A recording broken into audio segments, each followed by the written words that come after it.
रहेंगे सर? लोकतंत्र है, सबको अपना प्रयास करने का अधिकार है। हम 3 बरस से पैदल चल रहे हैं, वैसे उनको भी अधिकार है, वो भी अपना जाकर प्रयास कर सकते हैं। मुस्लिम समाज के लिए अलग से कुछ कहने की बात ही नहीं है। जन स्वराज के संविधान में लिखा हुआ है कि जिसकी जितनी संख्या है उसको उतनी भागीदारी मिलेगी। लग रहा है लालटेन और कांग्रेस को छोड़कर इस बार आपके साथ आएंगे ये? नहीं, देखिए, हम कोई मुस्लिम कम्युनिटी को आज पहली बार संबोधित नहीं कर रहे जी। आज हम लोग जो मुस्लिम साथी जन स्वराज से पहले से जुड़े हुए हैं, ज़्यादातर उन साथियों के साथ संवाद था, और संवाद बस इस बात के लिए था कि हम लोग मुस्लिम समुदाय का जो एक सवाल था कि मुस्लिम समुदाय तो पूरी तरीके से हम लोग जन स्वराज के साथ चलना चाहते हैं, हम लोग के अलावा कौन साथ में है। तो आज इसी बात के लिए बैठक थी कि जाकर हम मुस्लिम समुदाय को ये बताएं कि आप आइए और देखिए कि बिहार बदलाव की इस यात्रा में कैसे हर समुदाय के लोग, हर वर्ग के लोग बड़ी तादाद में जन स्वराज के साथ जुड़ रहे हैं, जुड़ गए हैं, संकल्प ले लिया है।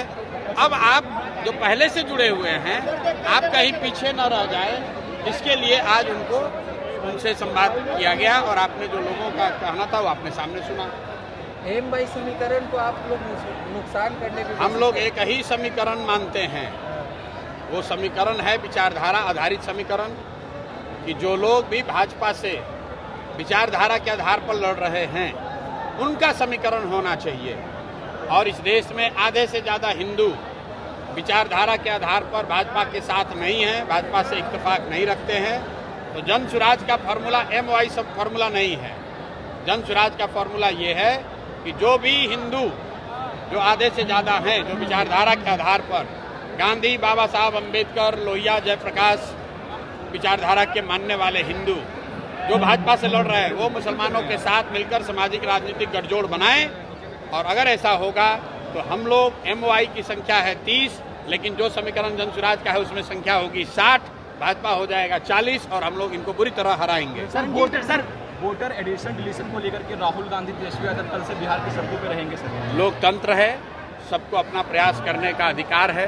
हम 3 बरस से पैदल चल रहे हैं, वैसे उनको भी अधिकार है, वो भी अपना जाकर प्रयास कर सकते हैं, उसमें दिक्कत क्या है। किसान जी, विधानसभा चुनाव में मुस्लिम समाज और पिछड़ी समाज को कितनी हिस्सेदारी मिलेगी जन स्वराज की तरफ से? मुस्लिम समाज के लिए अलग से कुछ कहने की बात ही नहीं है। जन स्वराज के संविधान में लिखा हुआ है कि जिसकी जितनी संख्या है उसको उतनी भागीदारी मिलेगी। मुसलमानों को भी अलग से मांगने की जरूरत नहीं। अगर मांगने की जरूरत पड़ जाए तो फिर जन स्वराज और दूसरे दल में फर्क क्या है। बिना मांगे मुसलमान हो, यादव हो, कुशवाहा हो, ब्राह्मण हो, पासवान हो, वो चाहे किसी को वोट दें, उस समुदाय को उसकी जनसंख्या के हिसाब से भागीदारी मिलेगी ही मिलेगी। उसके लिए किसी तरह के सोर्स पैरवी की जरूरत नहीं है। सर, आरजेडी के एक बड़े लीडर जो जेल में थे, राजवल्लभ यादव, वो अब जेडीयू का दामन थामेंगे, ऐसी खबर है, क्या कहेंगे इस पे आप? भाई यही कहेंगे जो भाजपा का व्हाइट वॉशिंग मशीन की बात होती है। राजवल्लभ यादव पर रेप का, नाबालिग लड़की के साथ रेप का इल्जाम है, वो जेल में है, उनको सरकार की बिना मदद के बाहर तो निकाला नहीं जा सकता है। लेकिन वहाँ नवादा में जो जदयू के नेता थे कौशल यादव, वो छोड़कर चले गए राजद में, और राजद वाला अब छोड़ कर आ रहा है जदयू में। तो यही बात तो हम बिहार के लोगों को बता रहे हैं, भैया वोट किसी को दो।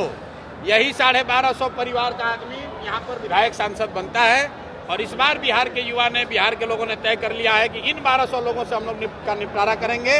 वो किसी सिंबल, किसी दल से आए, इस बार जनता बदलाव चाहती है, अपने बच्चों के लिए शिक्षा और रोजगार चाहती है। मैंने यहाँ मुसलमानों को क्या कहा कि आप अपनी हक की बात मत करो।